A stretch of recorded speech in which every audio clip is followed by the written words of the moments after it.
ตัวเสืออะไรตอนมันตาพี่น้องอะไรที่มันมาอีกเลยใต้ก่อเขาเลยมันใจไหนมันกำมันใจไหนตกลงกับเย้าไหนเลยที่ได้จนทักในใจเย้าอย่างไรที่เราจะทำต่อ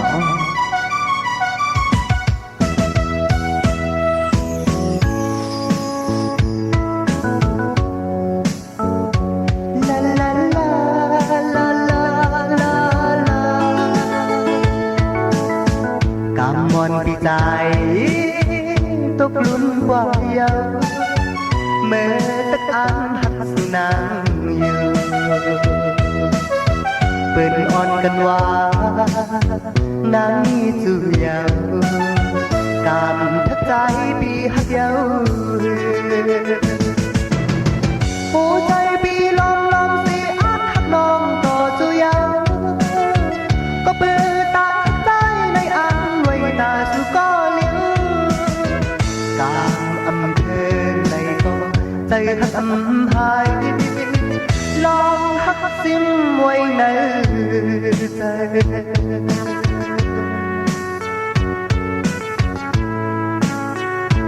ลาลาลาลาลาลาลากำมอนใจในปีมาลีตีปล่อยซื้อมนที่คนนับหันเป็นหมอ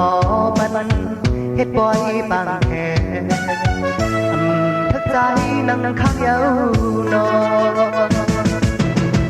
หัวใจพี่ย้อนสีตกน้ำตาอยู่เย้านอนให้ที่มาหูจ้องได้แรงมาทำใจเฮากาอำเภอไหนก็อย่ามันก่อนแลยืนสิไว้เย้าในใจ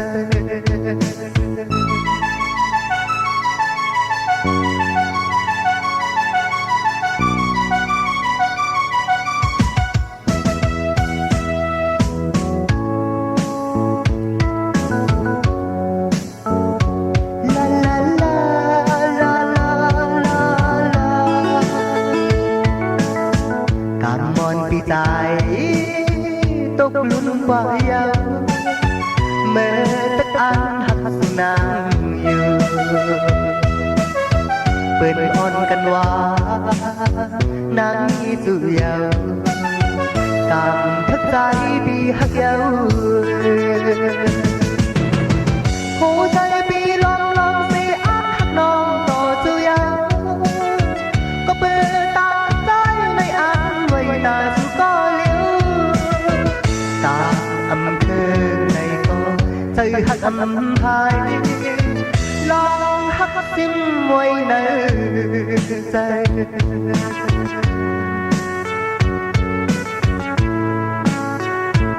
ลาลาลาลาลาลาลายังนานนี่แหละมาทูดอบีเบตาเจ้ามาลาเด็ดที่ชื่อกูลูเลโบมาขานาเด็ดป่วยชื่อเลสยามชิโรบี